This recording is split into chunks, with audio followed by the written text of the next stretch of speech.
Hello everyone. So let's take a look at our trends in a little bit more detail.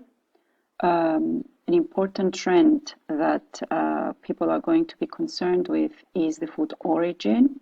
Food origin will refer to where food has grown, where it was caught, or where it was produced. The second trend is related to hormone-free or organic products, which is the result of agricultural methods that was used, the way that the product was produced, if it is certified and registered as being organic, with the prohibition of substances or synthetic fertilizers. So again, it is directly related to consumers being aware of how their food has been cultivated and produced until it reaches the market. The third trend that has become quite popular since 1986 is the slow food movement. This movement was introduced by Carlo Petrini. It has started in Italy and since 1986 has become a global movement. The Slow Movement Organization promotes traditional cookery and local foods. It stands for using traditional ingredients, traditional methods, stands for authentic traditional dishes. So in general, it stands to oppose the fast food industry. So slow food sees a society in which everyone has access and enjoys food that is good for them. It's good for the farmers, the producers who grow it, and also it is good for the general environment. The principles behind the slow food movement are related to good, high-quality, flavorful and nutritious food, food that is clean, manufacturing that has no negative impact on the environment, and fair, which means that it's accessible, pricing is affordable for consumer, as well as fair for the producers. The fourth trend is related to biodynamic. Biodynamic is referring to farming, gardening, food, and nutrition taken into a holistic, ecological, and ethical manner. This is a concept since 1920s. It was introduced and it has evolved ever since, thanks to the efforts of numerous farmers and academics. The biodynamic concepts and techniques can be implemented everywhere that food is grown, with careful consideration for size, geography, climate, and culture. Each biodynamic farm or a garden is a whole of living organisms, so fields, woods, plants, animals, soils, compost, people, and the spirit of the land are all connected in this organism. That's why we're saying that it is following a holistic and ethical manner. Biodynamic farmers and gardeners try to nourish and harmonize these components, controlling them in a comprehensive and dynamic manner to enhance the overall health and vitality.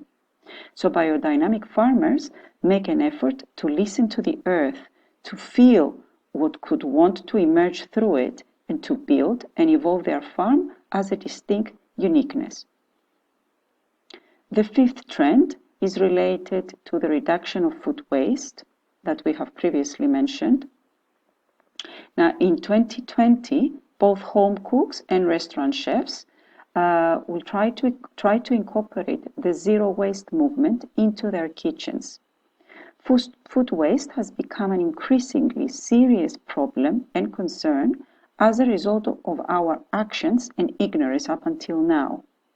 Now, there are two main areas and reasons why food is wasted. First one is that we cook or we prepare too much food.